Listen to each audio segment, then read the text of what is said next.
하나님의 말씀은 요한복음 15장 18절에서 27절입니다. 요한복음 15장 18절. 세상이 너희를 미워하면 너희보다 먼저 나를 미워한 줄을 알라. 너희가 세상에 속하였으면 세상이 자기의 것을 사랑할 것이나 너희는 세상에 속한 자가 아니요 도리어 내가 너희를 세상에서 택하였기 때문에 세상이 너희를 미워하느니라. 내가 너희에게 종이 주인보다 더 크지 못하다 한 말을 기억하라. 사람들이 나를 박해하였은즉 너희도 박해할 것이요 내 말을 지켰은즉 너희 말도 지킬 것이라. 그러나 사람들이 내 이름으로 말미암아 이 모든 일을 너희에게 하리니 이는 나를 보내신 이를 알지 못함이라. 내가 와서 그들에게 말하지 아니하였더라면 죄가 없었으리니와 지금은 죄를 핑계할 수 없느니라. 나를 미워하는 자는 또 내 아버지를 미워하느니라.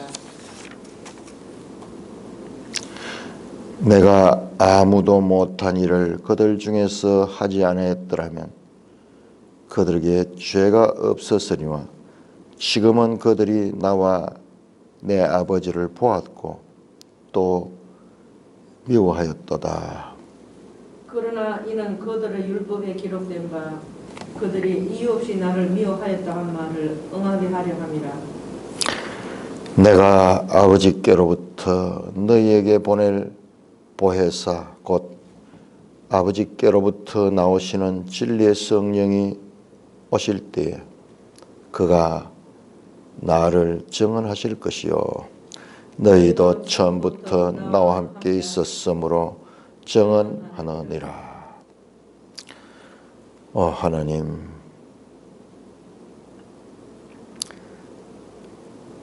이 땅에서 마지막 밤을 제자들에게 지금까지 말씀하지 아니한 것을 자세하게 말씀하고 있는 주님의 그 말씀이 오늘 우리에게도 유효한즉 주님 잘 깨닫게 하여 주시옵소서. 예수님 이름으로 감사하며 기도드리옵나이다. 아멘. 자, 이 문맥을 우리 놓치지 말고 다시 한번 볼까요? 15장, 14장은 다락방에서 예수님께서 이제 떠나신다. 내가 떠나고 난 다음에 보혜사 성령이 오신다. 그는 진리의 영이다. 너희와 함께 거하겠고 너희 속에 거하시겠다. 그렇게 말씀을 하시고 이제 다락방에서 일어나라 여기를 떠나자 하면서 떠나시면서 포도나무 비유 15장이 전개됩니다. 그래서 15장은 그 제자들과 함께 길을 가시면서 선포한 말씀인데 그러나 그 내용의 주제는 동일하게 이어집니다. 먼저 성령님과 제자들의 관계가 상호 내주하는 관계였듯이 다시 예수님과 제자들의 관계가 바로 상호 내주의 관계다. 내가 그 안에 그가 내 안에 거하면 사람이 열매를 많이 맺는다. 포도나무의 가지처럼 서로 상호 내주하며 이 나무에 이에서 가지에는 열매가 맺힙니다. 그것은 바로 사랑 안에 거하는 것이고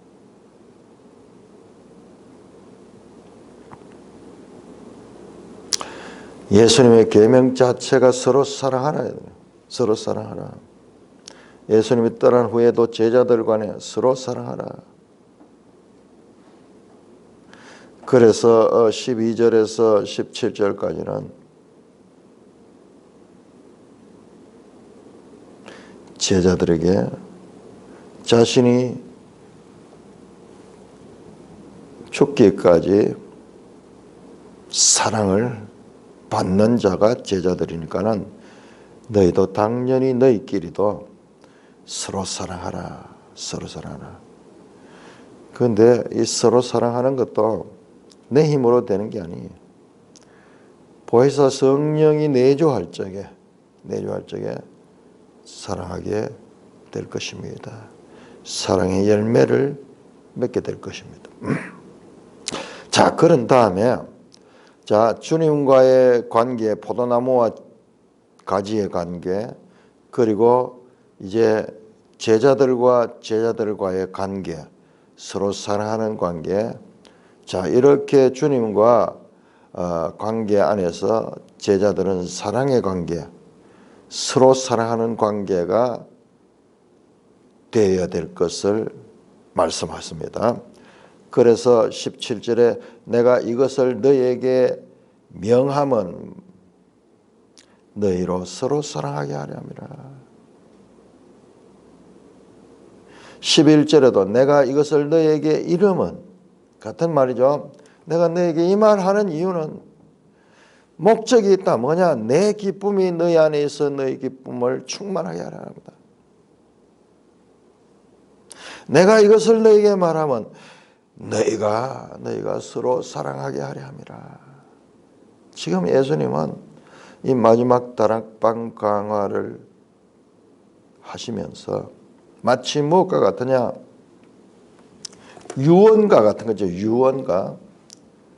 유언하는 자가 어린 자녀들 앞에 두고 이제 더 이상 그들과 이야기할 수 있는 기회가 없습니다. 그래서 우리 경상도 말로 아들에게 단디 들으래.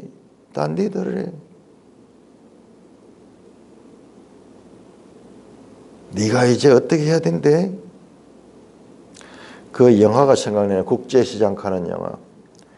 북한에서 남한으로 내려오면서 그 가족들이 이제 헤어지게 돼서 애 하나를 데리고 오지 못했어. 그래서 그 아버지가 가족들을 먼저 보내면서 그 장남 아이에게 말합니다. 단디 들으래. 어디에 찾아가야 된다? 부산에 꽃분이 집 가는데 찾아가야 된다. 그리고 너는 이제 아버지 역할을 대신해야 된다. 너는 네 가족들을 책임져야 된다. 이제 다시 볼 수 없게 될지도 모르는 그 아들에게 말하는 심정으로 지금 말씀하고 있어요. 한마디가 끝날 때마다 내가 이것을 너에게 이르면 이유가 있다. 내가 너에게 이것을 명하면 너희로 서로 사랑해야 된다. 서로 사랑해야 돼. 자, 그렇게 이어지면서 자, 이와 같은 예수님과의 관계 그리고 제자들의 그 관계, 사랑의 관계를 가질 적에 자, 그들이 살고 있는 세상은 어떻게 하느냐?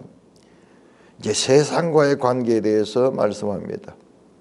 세상이 너희를 미워하면 너희보다 먼저 나를 미워한 줄 알아. 너희가 이처럼 서로 사랑하는 관계가 되면은 세상은 너희를 미워한다. 사랑과 미움. 세상이 너희를 미워한다. 세상이 무엇이냐? 세상이 뭐냐? 요한복음에서 세상이라는 단어가 78번 나옵니다. 코스모스. 세상이라는 단어는 우주적이면서 동시에 그 당시 예수님이 살고 있던 그 사회, 예수님을 죽이려고 하는 그 사회도 포함되는 개념입니다. 자, 여기에서 우리가 지금 예수님의 마지막 광화를 무엇으로 봐야 되냐 그러면은 세상과의 싸움이에요. 세상의 왕, 이 세상의 임금이라고 표현되죠. 이 세상 사탄과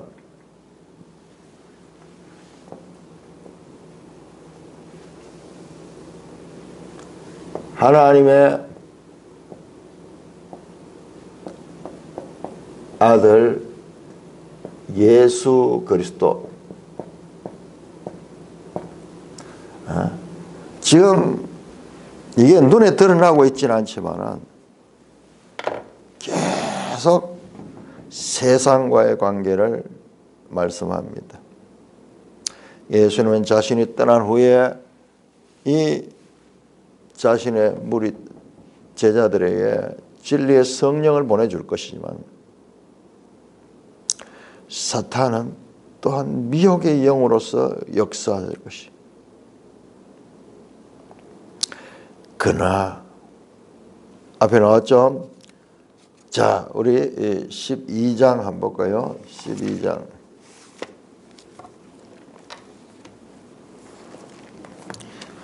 요한복음 12장에서 이 세상의 임금이 계속 등장합니다. 12장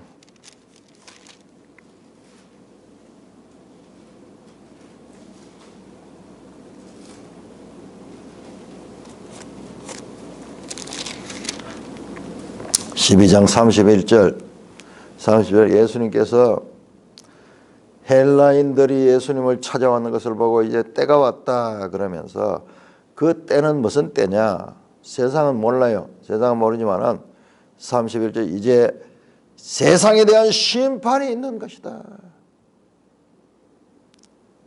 이 세상 임금이 쫓겨난다. 예수님이 죽는 것은요. 예수님이 죽는 것은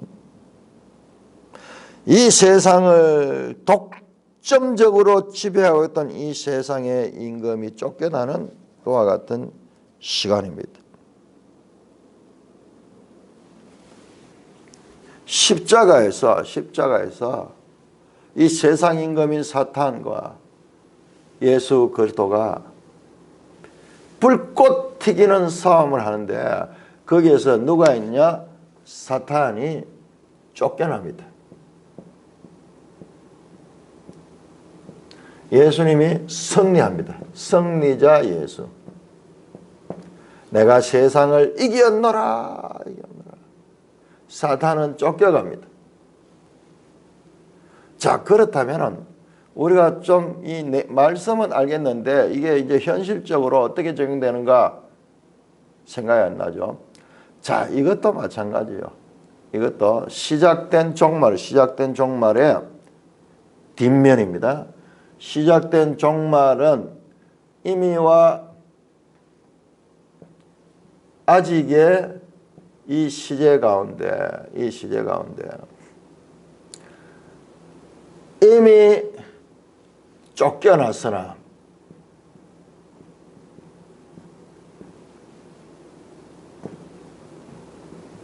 그러나 아직 완전히 쫓겨나지는 않아요. 완전히 아직 잔재하고 있다. 계속 쫓겨나고 있는 중이야. 그러면 어떻게 예수님의 재림의 때 완전히 소탕돼요? 완전 소탕됩니다. 어디 갔나? 이 마귀가 어디로 가냐? 불못으로 빠져. 불못으로. 이 재림의 때. 그게 이 시작된 종말론,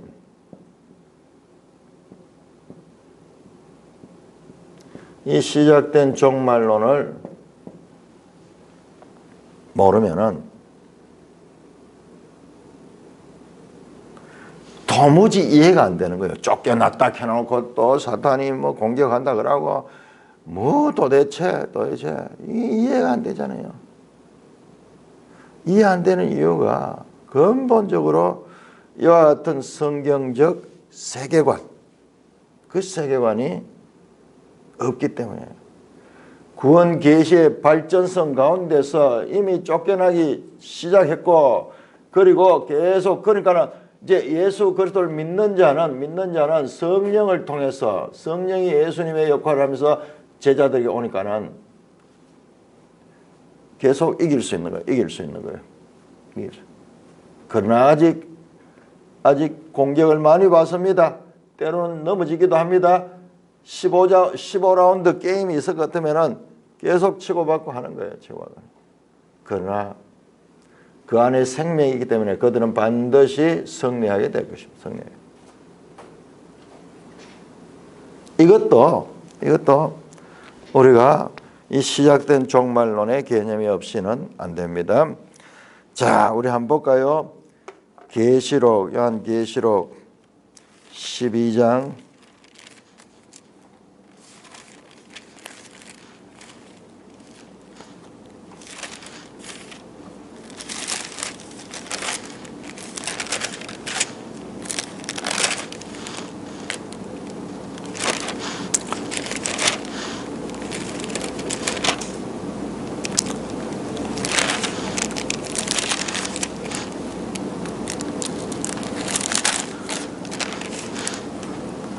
12장 9절 보세요. 7절부터 보면은 12장 7절 하늘에 전쟁이 있으니 미가엘과 그의 사자들이 용과 더불어 싸울세. 용과 그의 사자들도 싸우나 이기지 못하여 마귀의 세력입니다. 하늘에서 쫓겨나 있을 곳을 얻지 못하냐. 하늘에서 그들이 있을 곳을 얻지 못하냐. 하늘에서 자리가 없어 쫓겨납니다. 추방됩니다. 그 결과 9절입니다. 큰 용이 내쫓기니 옛 뱀 곧 마귀라고도 하고 사탄을 하며 온 천하를 꿰는 자라. 그가 땅으로 쫓겨나니 그의 사자들도 그와 함께 쫓기니라. 지금 이 마귀는 하늘에서 쫓겨난 존재고, 그래서 이 땅에서 임금으로 노릇하고 있다. 여기서 또 쫓겨나는 거예요.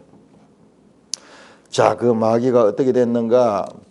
우리 14장에서 나왔습니다. 14장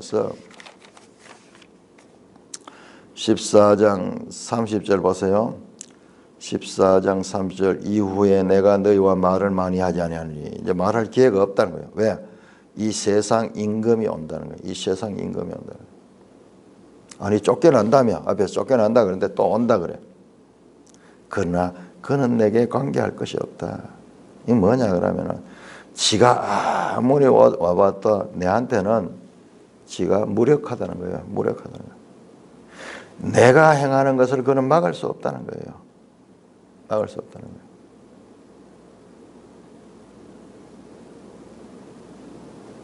이 세상에 들어오는 거예요.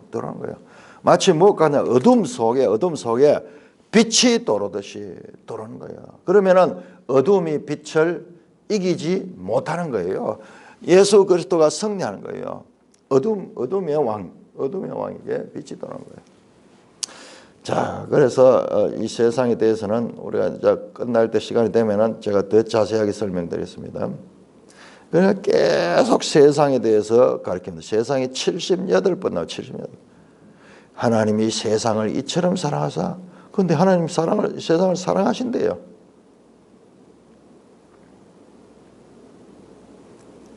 아니 자신을 대적하고 자신을 반역하는 이 세상을, 그리고 미워하고 박해하는 이 세상을, 그럼에도 불구하고 하나님이 이 세상을 사랑하신다고요. 그게 하나님의 사랑입니다. 자, 19절 너희가 세상에 속하였으면 세상이 자기 것을 사랑하. 너희는 세상에 속한 자가 아니요 도리어 내가 너희를 세상에서 택하기 때문에 세상이 너희를 미워한다. 자, 세상은 서로 사랑하는 제자들, 사랑 안에서 하나 되는 그 제자들을 미워하는 거예요. 집단을 미워하는 거예요. 교회를 미워하는 거예요. 그 이유가 뭐냐? 이유가 다른 이유, 도덕적, 윤리적, 무슨 합당한 이유가 아니고 신학적으로 본질적으로 세상은 교회를 미워합니다. 왜? 교회는 이 세상에 있지만 이 세상에 속한 것이 아니기 때문입니다. 세상은 자기 것을 사랑해요. 자기 것을. 그러나 여기서 아직까지 교회가 나오지는 않지만 너희가 갈 때는 이 교회가 포함되는 거예요. 제자들을 통하여 세워지는 교회가 복수로 되어 있죠. 일단 1차적으로는 12제자를 말하고 11제자를 말하고 있고 그리고 궁극적으로는 교회를 말하고 있습니다. 너희는 세상에 속한 자가 아니기 때문에 세상이 너희를 미워하는데 그것은 너희만 미워하는 것이 아니라 그리스도를 미워하는 거다. 그리스도를 미워하는 거다. 이것은 신학적인 이유다. 사탄과 그리스도와의 적대 관계에서 비롯된 것이다. 세상이 교회와 평화를 이루고 있는 경우를 봅니다. 이번에 코로나 사태로 대한민국에 보니까는 그게 극명히 드러났죠. 천주교회, 소위 천주교회라고 불리는 이 로마 가톨릭 교회는 이 세상 정부와 얼마나 짝짝꿍을 잘하는지 몰라요. 이제 확 드러나죠. 그 실상이 드러나. 교회도 많은 교회들이 개신교회도 소위 개신교회에 속해 있다는 무리들이 똑같이 그렇지만 개신교회에서 소수예요. 그들은 원래 그런 존재들이에요. 아주 소수인데 언론을 쥐고 있고 떠들기는 혼자 떠들고 있어가지고 그들이 많은 것 같지만 수적으로 비하면 그들은 기독교인들의 1%도 10%도 안 됩니다. 저 기장적 감리교 일부 마치 세상의 모든 이 문제를 자기들이 이 땅에서 해결하겠다는 평화주의자들, 늘 그 사람들은 평화를 내세우죠. 평화를 입에 담는 자들은 역사적으로 보면은 다 보면 전쟁을 준비하는 자들이에요. 전쟁을 준비하면서 겉으로 평화를 주장하는 자들이 늘 그래요. 가톨릭 교회 뻗어간 말은 평화 그러고요. 옛날에 이 김대중 대통령이 있을 때 그 당 이름 평화민주당이고 평화를 내세우는 것은 전부 우리는 성경적으로 다시 봐야 돼요.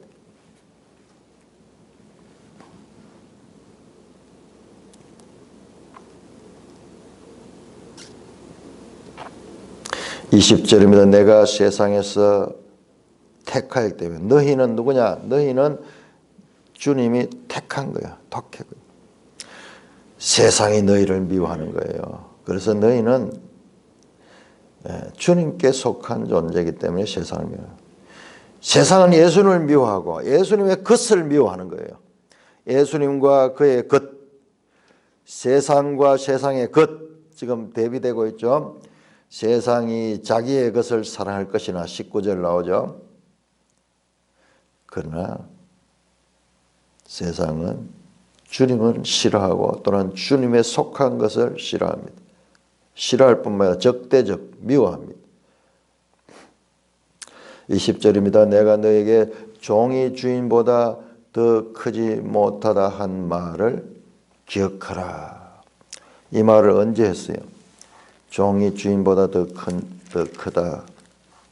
이것도 바로 직전에 이야기했어요. 직전에 13장 16절에 어떤 문맥에서 이야기했는가 볼까요? 13장 16절에 내가 진실로 너에게 이르노니 종이 주인보다 크지 못하고 보냄을 받은 자가 보낸 자보다 크지 못하느니 너희가 이것을 행하면 복이 있다. 예수님이 제자들의 발을 씻어줄 때 베드로가 안 됩니다. 어떻게 선생님이 내 발을 씻어줍니까? 결코 그럴 수 없습니다. 그때 예수님께서 말합니다. 내가 너희의 발을 씻어줬다. 너희도 서로 발을 씻어줘라. 서로 사랑하라는 그 말이에요. 서로 사랑하라. 그래서 내가 지금 너희에게 본을 보이고 있다. 본을 보이고 있다. 그 말씀을 하시고 이 말은 종이 주인보다 크지 못하다. 종이 주인. 그 말은 뭐냐 그러면은 예수님이 제자들의 발을 씻는 것듯이 너희도 서로 씻어야 된다. 왜? 주인이 그랬듯이 주인이 그랬기 때문에. 지금 이 말씀입니다. 너희가 종이 주인보다 크지 못하다 한 것을 기억하라. 왜? 사람들이 나를 박해해서 예수님을 박해한 적 너희도 박해할 것이요.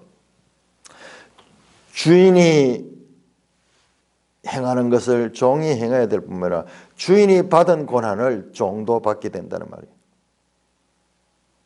종과 주인의 서로 연결관계 때문에 그런 거예요. 자, 그런데 박해하신 너희도 박해. 내 말을 지켜선 적 너희 말. 세상 가운데 내 말을 지키는 자들이 있어. 그런 자들은 너희 말도 지킬 것이다.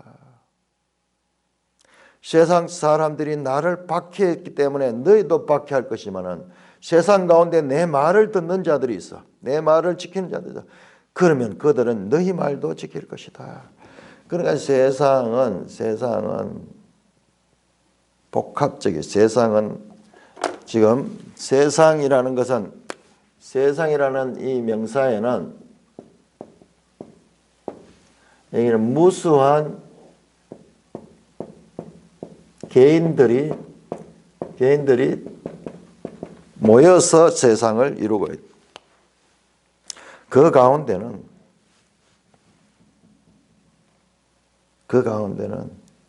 소수지만은 주님의 말을 지키는 자들이 있을 것이다. 그럼 그들 너의 말을 지키다.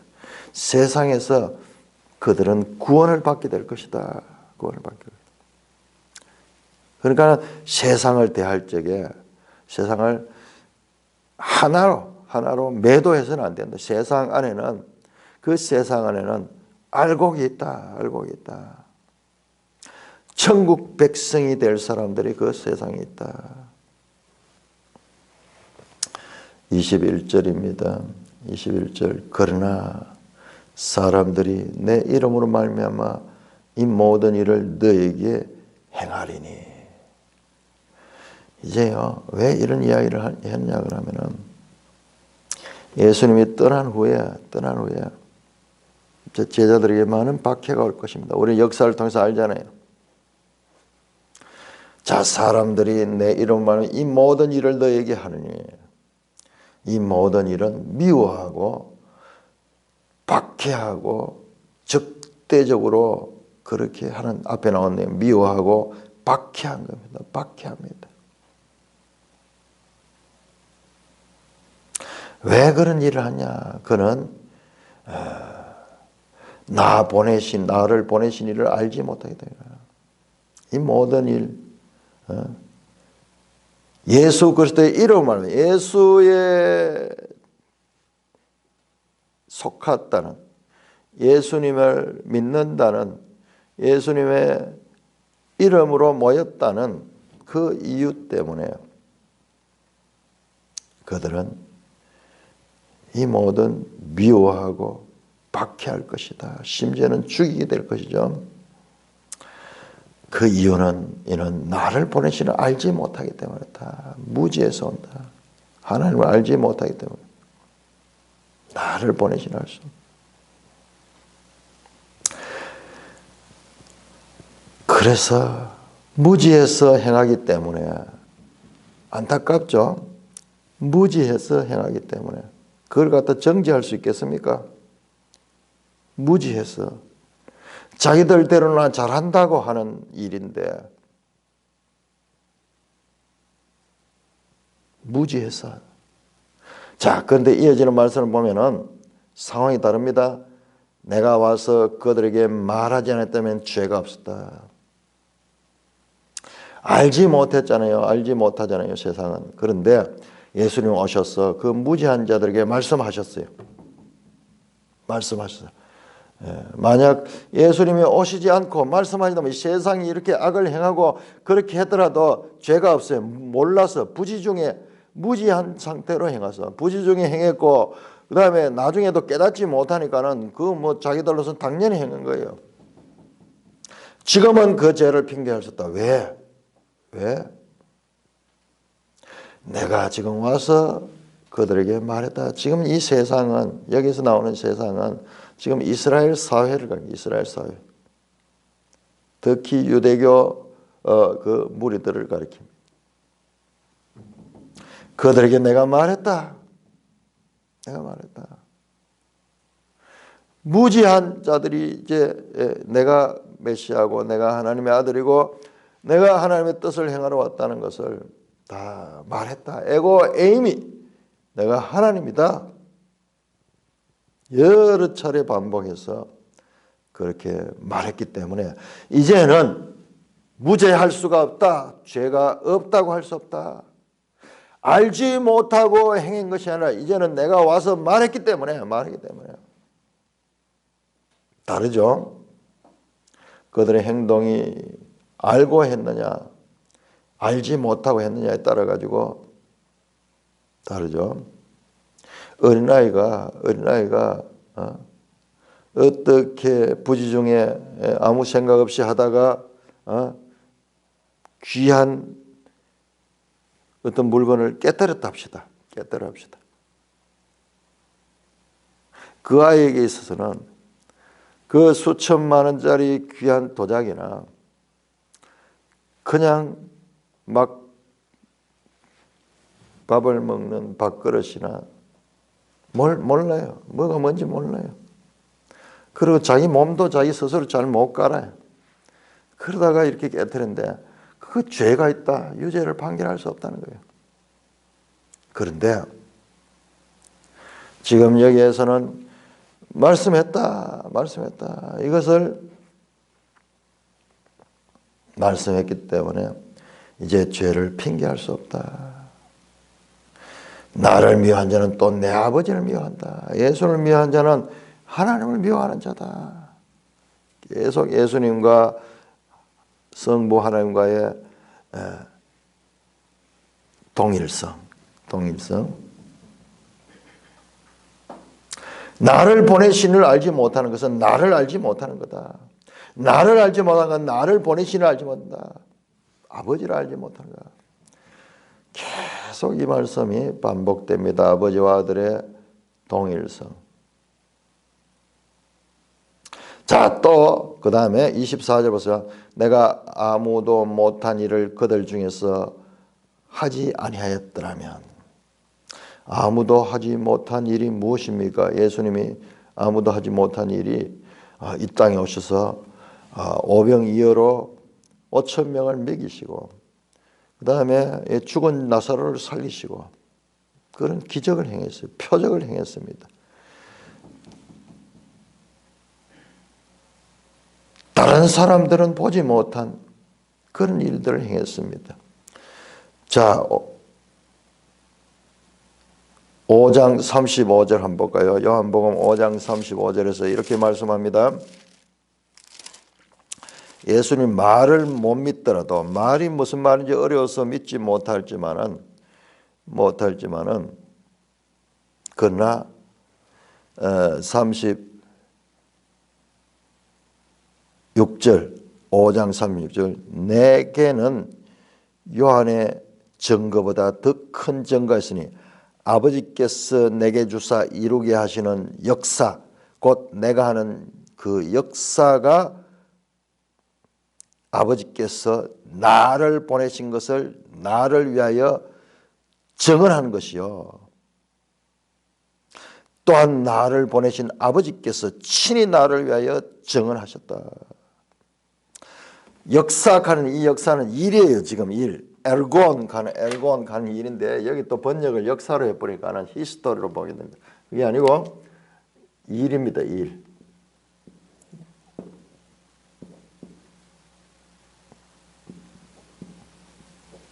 엘곤은 일이.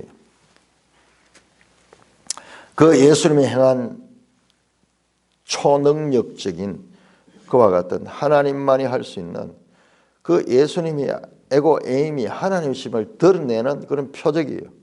그 표적을 받는 거예요.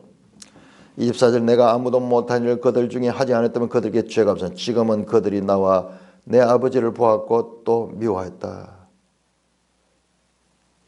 보지 못하고 알지 못하였다면 차라리 그들에게 유익했을 텐데 이방인들은 보지도 못하고 알지도 못했어. 듣지도 못했어. 그러나 그 당시 유대인들은 예수님을 보았고 예수님의 말씀을 들었고 그리고 예수님의 그 놀라운 기적들을 보았습니다. 아무도 못한 일 그들 중에서 하지 않았다면 그들에게 죄가 없으나 지금은 그들이 나와 내 아버지를 보았고 또 미워한다. 두 가지입니다. 하나는 말씀을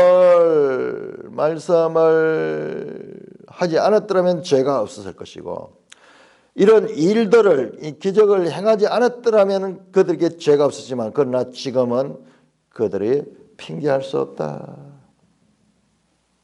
그들은 유죄 판결을 받는다.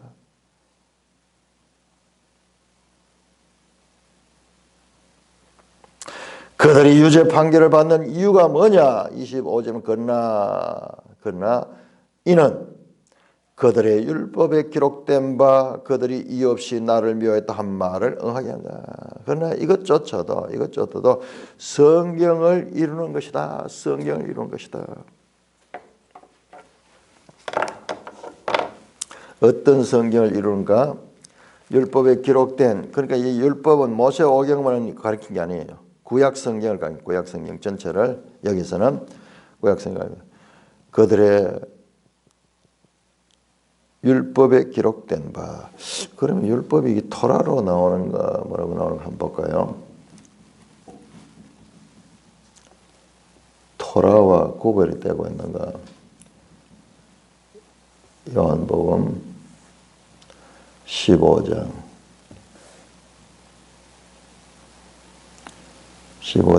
25절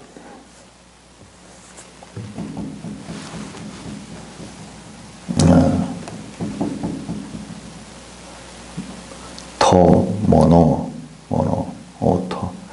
그러니까는 이거 헬라어로 되어 있기 때문에 그들의 법에 기록됐다 그러네요. 그들의 기록된 법에. 그게 율법이라고 이야기하지만은 이 구약성경입니다. 자, 시편을 이야기합니다. 시편. 자, 한번 볼까요? 시편 35편. 이 시편이 그렇게 연결이 되네요. 시편 35장. 자, 예수님이 구약 성경을 인용하실 때 어떤 식으로 인용하는가? 먼저 시편 35편 19절. 시편 35편 다윗의 시네요. 참 이 말씀이 이시네요.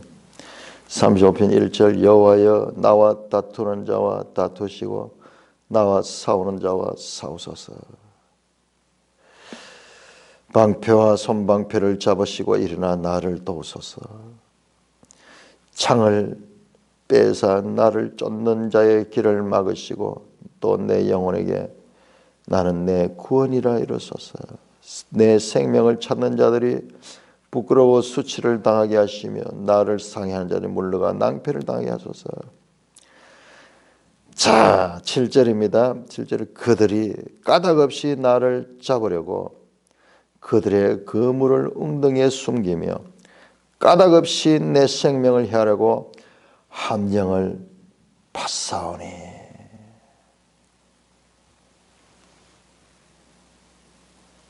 까닭없이 이유를 알 수 없어요. 이유를 알 수 없어요. 거짓하는 거예요. 19절 한번 볼까요? 19절 19절. 부당하게 나의 원수된 자가 나로 말미암아 기뻐하지 못하니 까닭없이 나를 미워하는 자들이 서로 눈짓하지 못하게 하소서. 까닭없이 지금 시인이 이 다윗은 까닭을 알 수 없이 지금 고난을 당하고 있습니다. 여기 나오는 이 시편을 인용해서 예수님이 지금 그 일을 당하고 있다는 거예요. 이 시편의 말씀을 이룬다는 것이 성취하고 있다는 것입니다. 자, 시편 69편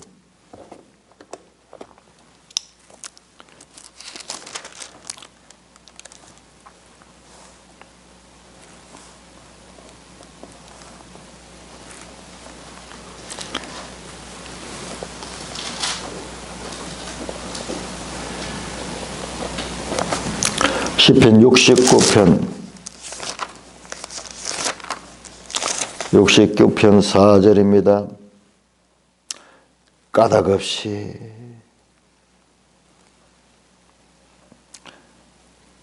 까닭없이 나를 미워하는 자가 나의 머리털보다 많고 부당하게 나의 원수가 되어 나를 끊으려 하는 자가 강하였으니 내가 빼앗지 아니한 것도 물어주게 되었습니다.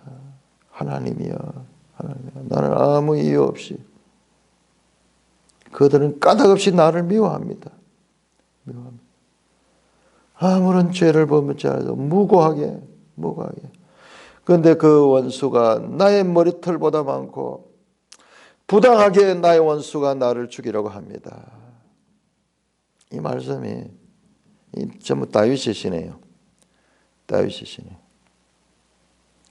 다윗이 시를 통하여 토해낸 그 말씀이 바로 예수님이 자신의 일이라고 말씀하시면서 세상이 예수님을 이제 곧 죽이게 될 것이고 뿐만 아니라 그 제자들도 박해를 당하고 죽게 될 것인데 그 이유를 설명합니다.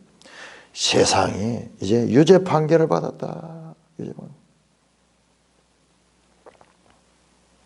하나님을 믿는다는 이유만으로 미움을 당하는 것은 왜 그럴까요?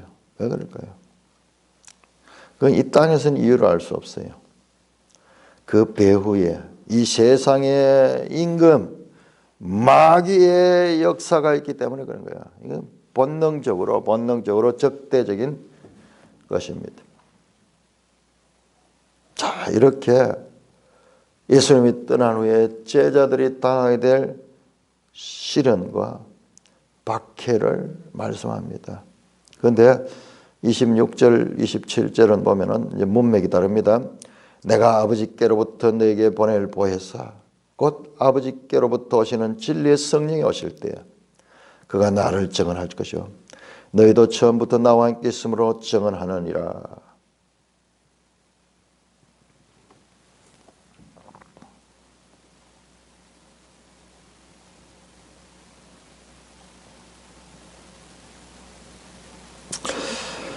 증언하느니라. 아르케메트 MOSD.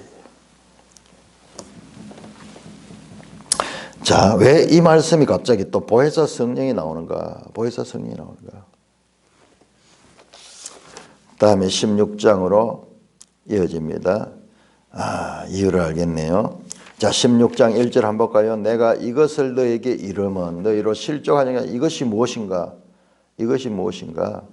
이것이 바로 지금 15장에서 말하는 이 말씀이에요. 이것을 이런 것은 세상이 내가 떠난 후에 너희를 많이 박해할 것이고 나를 먼저 죽일 것이고 너희에게도 박해가 오게 될 것이다. 내가 이 일을 미리 말한다. 자, 이 맥락에서 보면 26절, 27절은요. 내가 가면은 보세요. 성령이 와서 내 일을 계속한다. 성령이 오셔서 그가 나를 증언한다. 예수님을 증언하고 너희도 처음부터 나와 함께 있으므로 증언한다. 너희와 성령이 나를 증언한다. 그런 가운데서도 이런 세상 속의 박해 가운데서도 증언한다.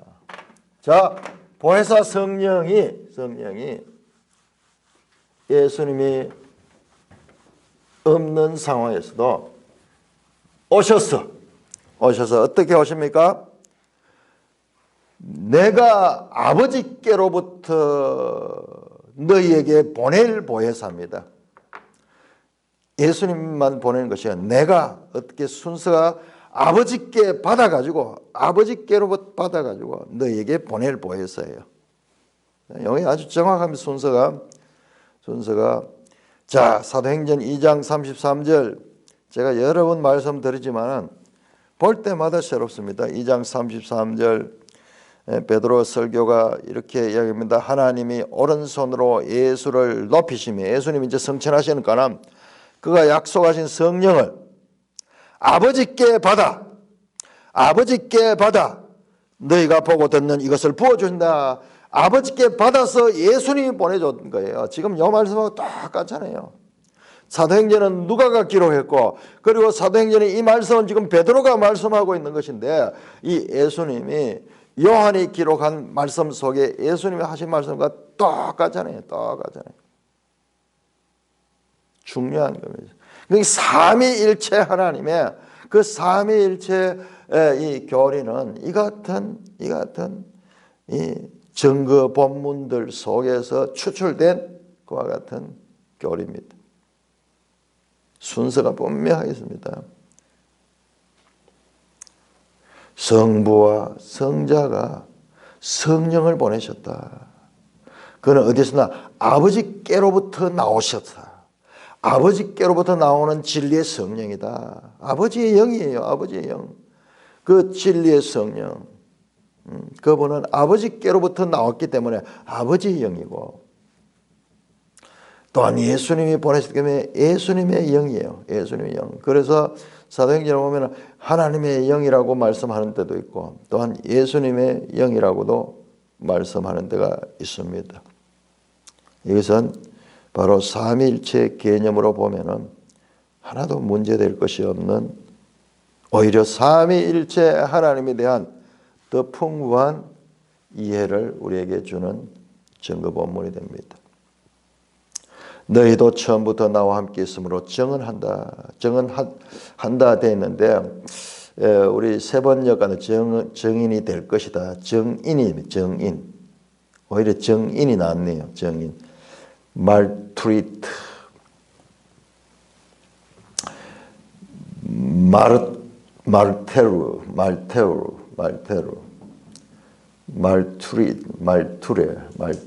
말투레. 증인입니다. 여기에 사도행전 1장 8절에 성령이 오시면 오직 성령이 너에게 오시면 너희가 권능을 받고 사마리아와 예루살렘과 온 유대와 사마리아와 땅끝까지 이르러 나의 증인이 될 것이다. 정확하게 그 말씀이에요. 사도행전 1장 9절 말씀. 그 성령이 오시면은 세상이 이렇게 박해를 하고 세상이 미워하고 세상이 박해를 함에도 불구하고 성령 그분이 오셔가지고 그분은 내가 하는 일을 그대로 할 것이고 너희도 증인이 될 것이다. 왜? 그 성령이 오셔서 어디에 있습니까? 공중에 떠다니는 게 아니라 성령이 너희 속에 내주하시며 너희와 함께 하시고 너에게 역사하기 때문에 그분이 예수님을 증언하게 될 것이다. 성령님이 예수님의 증언자이시면 그 성령님은 제자들 안에 내주하시고 제자들과 함께하여 증언하기 때문에 제자들을 통하여 증언할 거예요. 제자들 속에서 제자들과 함께 하시며 예수님을 증언할 것입니다. 그런데 여기만 제한시켜도 안 돼요. 때로는요, 제자들 없이도 성령께서 역사하셔요. 제자들 없이도. 사도행전에 보면 나오죠. 성령이 바울에게 임해가지고 이 마게도냐에 있지만 마게도냐로 온나 마게도냐 건너나 이리 건너오느라 바깥에서 바울에게 소리 없는 소리를 통해 가지고 역사를 합니다. 그 성령이 오셔서 내주하시면서 제자들과 함께 정언할 것이며 그 성령이 예수 그리스도를 정언하게 하시겠다. 그 결과 오늘날 저와 여러분들도 이 예수님을 주라고 믿고 있는 거예요. 이게 다 성령의 은혜를 입었기 때문에 그런 것입니다.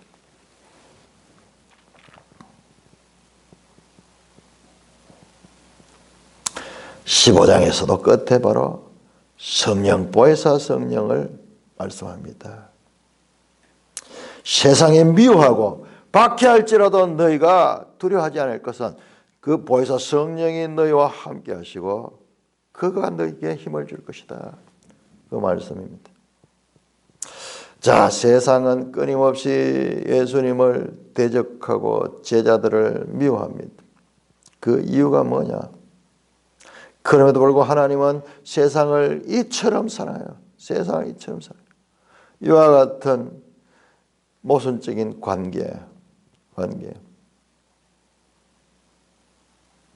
세상은 그 자체는 악이 아니지만 악을 향하고 악의 지배를 받고 있는 것이 세상입니다. 왜? 우리는 모르잖아요. 안 보이니까. 그러나 성경에 보니까는 이 세상의 왕이 바로 마귀야, 마귀, 사탄이야. 그럼에도 불구하고 요한복음 3장 16절에 이렇게 본다. 하나님이 세상을 이처럼 사랑하셔서 독생자를 보냈어요. 이는 세상을 멸망하러 온 것, 세상을 구원하러 왔다. 자, 우리 요한복음 3장 한번 볼까요? 세상이라는 말이 요한복음에 얼마나 많이 나오는지 몰라요. 요한복음 3장 16절 하나님이 세상을 이처럼 사랑하사 세상을 사랑했어요. 그를 믿는 자마다 멸망치 않고 영생을 얻게 하려. 하나님이 그 아들을 세상에 보낸 것을 세상을 심판하며 세상을 그로 말미암아 세상이 구원을 받게 하느니라. 이 세상 속에는 하나님의 구원받을 백성이 그 속에 함께 있습니다.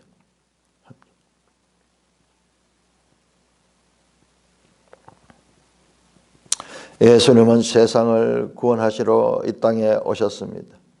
그래서 세상의 구원자입니다. 자, 요한복음 4장 42절. 사마리아 사람들이 이렇게 고백합니다. 이는 우리가 친히 듣고 그가 참으로 세상의 구주이신 줄 알게 됐다. 사마리아 사람들의 고백입니다. 세상의 구주시다. 세상의 구주시다.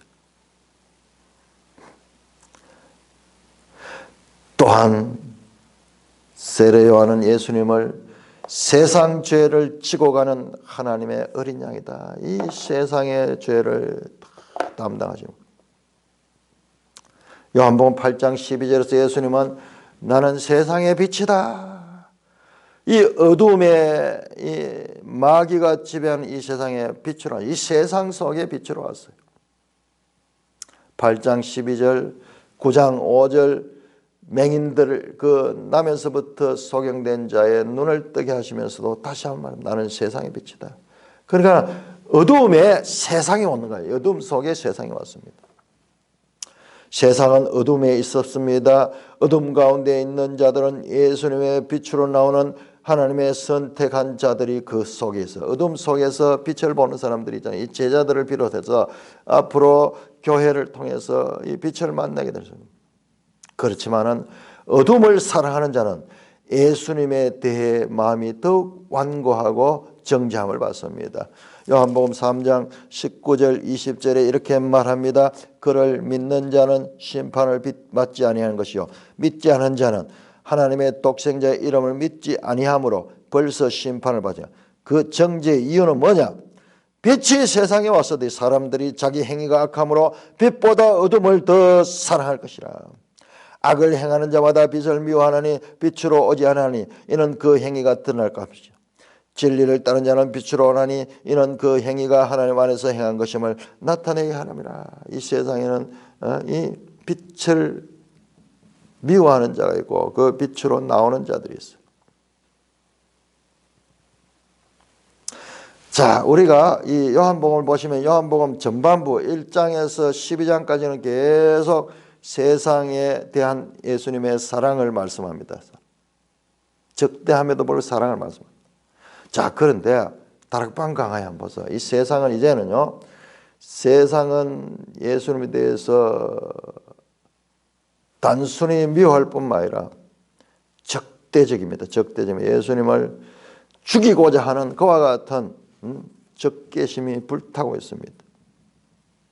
일관되게 이 세상의 임금, 이 세상의 임금이 지금 극도로 진노하면서 예수님에 대하여 공격하려고 합니다. 그래서 이들은 예수님과 제자들을 미워합니다. 자, 그렇지만은 예수님은 세상을 이깁니다. 자, 16장 33절. 자, 이 말씀이 결론적으로 보면은 내가 이것을 너희에게 이르는 것은 너희로 내 안에 평안을 누리게 하며 세상에서 너희가 환난을 당하나 담대하라. 내가 세상을 이겼다. 예수님이 세상을 이겼으므로 제자들도 동일하게 이기게 될 것입니다. 예수님은 이 세상 임금을 쫓아내십니다. 이 세상 임금은 예수님에 대해서 아무런 그런 역할도 하지 못합니다. 이 세상과의 싸움은 예수님이 떠난 이후에도 계속됩니다. 자, 17장 어떻게 계속되는가 한번 볼까요? 요한복음 17장 18절. 아버지께서 나를 세상에 보내신 것 같이 나도 그들을 세상에 보내었고, 예수님이 세상에 와서 세상에 미워함을 당하고 박해를 당했지만은 이 세상을 이겼듯이 제자들을 이제 보내는, 제자들을 세상에 보내는. 그래서 세상과의 관계는 제자들을 통해서도 계속 이어집니다. 그들은 세상을 믿음으로 이깁니다. 자, 우리 요한 1서 한번 볼까요? 요한 1서.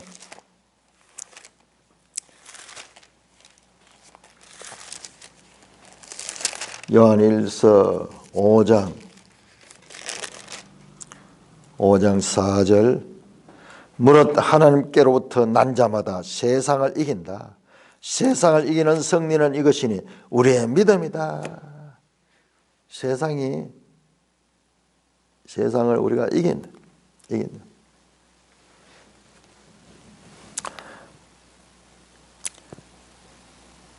제자들을 성령을 통하여 세상에 예수님을 믿게 하기 위한 아버지가 주신 사명을 세상에 알게 하는 데 있다. 이 세상에 바로 증인으로서 예수님을 소개하는 것입니다. 자, 17장 21절 그렇게 예수님께서 기도합니다. 아버지여, 아버지께서 내 안에 내가 아버지 안에 있는 같이 그들도 다 하나 되어 우리 안에 있게 하사 세상으로 아버지께서 나를 보내신 것을 믿게 하옵소서. 내게 주신 영광을 내가 그들에게 주었으니 이는 우리가 하나 된 것이 그들도 하나가 되게 합니다. 곧 내가 그들 안에 있고 아버지께서 내 안에 계심으로 그들 온전함을 이루어 하나가 되게 하려면 아버지께서 나를 보내신 것과 또 나를 사랑하지 그들도 사랑하신 것을 세상이 알게 하렵니다. 세상에 이 하나님의 사랑을 알리고 그리스도의 구원을 알리도록 하는데 바로 그리스도인들의 사명이 있습니다. 세상과의 관계하면 세상과의 관계 참으로 얼마나 세상이 하나님은 독생자 아들을 보내서 죽기까지 세상을 사랑하지만은 그러나 하나님을 대적하는 이 세상은 무지와 반역의 패론적과 같은 집단이 되어서 그 예수님을 대결합니다. 그 예수님을 미워하고 대적합니다. 그럼에도 불구하고 하나님은 그 세상 안에서 그 하나님의 자녀들을 찾아내고 그 세상을 그럼에도 불구하고 기회를 주시고 구원에 들어올 수 있는 그와 같은 기회를 계속해서 연장시켜 가고 있습니다. 자, 정리하면은, 자, 요한복음에서 세상이 나와, 세상, 거대한 이 마귀가 지배하는 그 집단 그 전체를 세상에. 왜 이야기 나올까? 지금 이야기는요, 예수님이 지금 내일이면 십자가에 달려 돌아가시는 일이에요. 돌아가기 전에 마지막이 하는 거예요. 그러니까 그 사건은 이 세상 임금과 그리스도, 이 세상 임금과 그리스도와의 싸움이 지금 일어나고 있다는 것을 알리는 그와 같은 것입니다. 단순히 한 사람이 미움을 받아 죽는 것이 아니라 이 세상의 임금인 사탄과 그리고 구원자 예수 그리스도의 싸움이 일시적으로 예수님이 죽음을 당하니까는 사탄이 승리한 것 같지만 그러나 사흘 만에 그 죽음을 이기시고 부활하십니다. 사탄의 권세 가운데 가장 큰 권세가 사망이라는 권세인데 그 사망 권세가 깨뜨려지면서 보기 좋게 사탄은 패배하는 거예요. 그리고 이제 성령이 오셔서 지금도 계속 이 세상 가운데서 이 교회가 소금과 빛의 역할을 감당하며 예수 그리스도를 증언하는 그 일이 바로 이와 같은 배경을 가지고서 이루어지고 있는 일이라는 것을, 우리 그리스도인의 정체성이 무엇인가를 오늘 본문을 통해서도 다시 한번 확인하게 되는 것입니다. 찬송가 341장